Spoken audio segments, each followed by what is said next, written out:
Good morning. It is Sunday. It's the beginning of the week.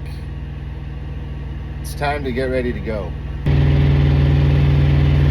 So right now I'm in a place called Fenton, Missouri. And the goal is to be in Pennsylvania tonight.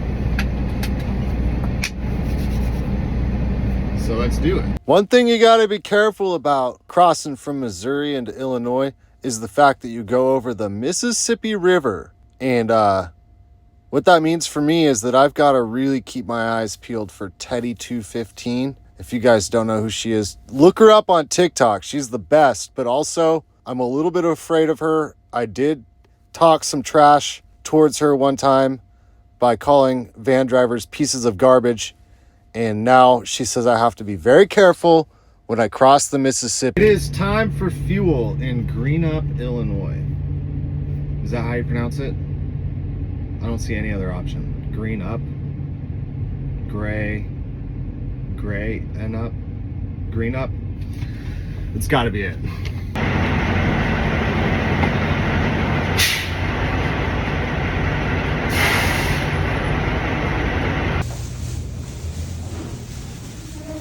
So as we finish up Illinois and we head into Indiana, the crossroads of the nation, we're just cruising along I-70 here. I-70, fun fact, was the first interstate to receive funding for pavement. And I'm really happy about that because I'm surely glad that this isn't like gravel. However, there was a few stretches today where I was thinking to myself, I think it would have been easier to load up the Conestoga wagon and throw a couple of kids, a dog, a rifle, and some oxen together.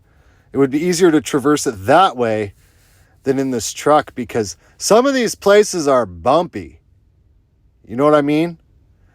Funny thing about Conestoga wagons is they take their name from the Conestoga region of Pennsylvania, which is like by coincidence exactly where I'm going with this load, but not before I pull in here to Spiceland, Indiana to take yet another split sleeper break because I cannot help myself. Fresh off of 34-hour reset, I'm still splitting the sleeper. I am in Spiceland, Indiana, and it is break time. And I'm not even lying to you right now. I backed into this spot all by myself. Alert the media. Good news. My load is still there. So I kind of got behind on some video editing, and so I went ahead and took care of that on this break. And the only reason I got it done was because of motivation. I told myself, when you're done with the videos, you can do the next thing, which is this next part.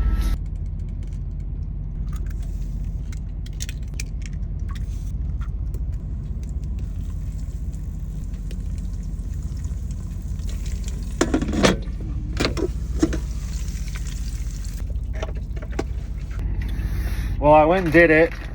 I got distracted and I overcooked my eggs, but you know, I'd rather have my eggs overcooked than no eggs at all, or something like that. I don't know if you guys have heard this from me or not, or if I've ever mentioned it, but I love eggs. I could practically and have practically lived on eggs alone.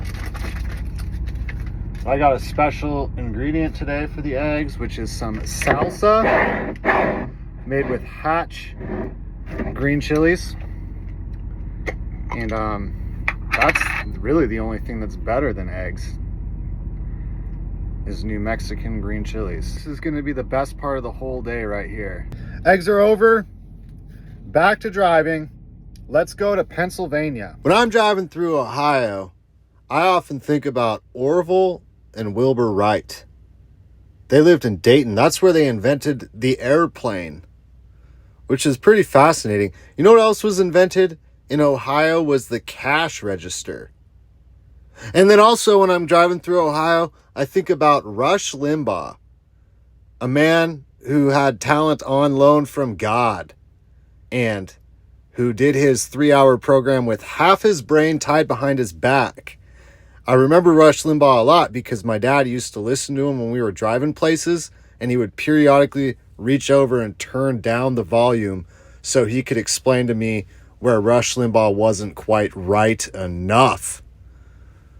But the reason I think about Rush Limbaugh in Ohio is he had a theme song on his program, which was My City Was Gone by the Pretenders, which I think came out in like 1984, which was a song about Ohio, which is actually where the Pretenders are from, Ohio too.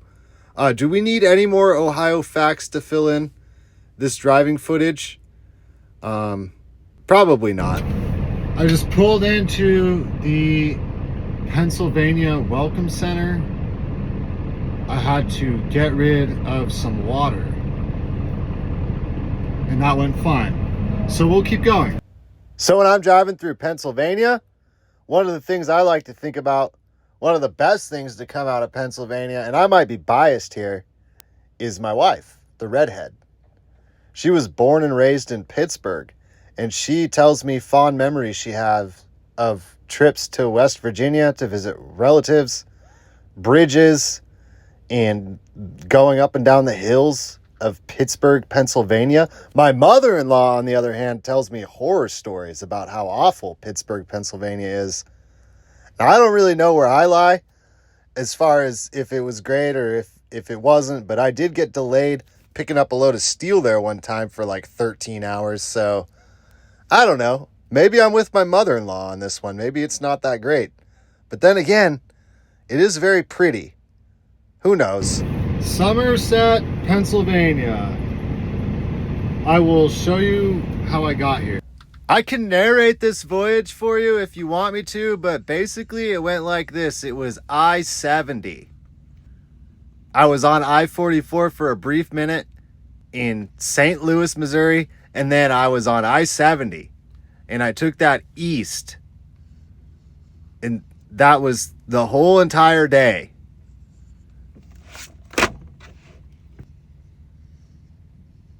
It's pretty fascinating stuff. Thank you guys for watching.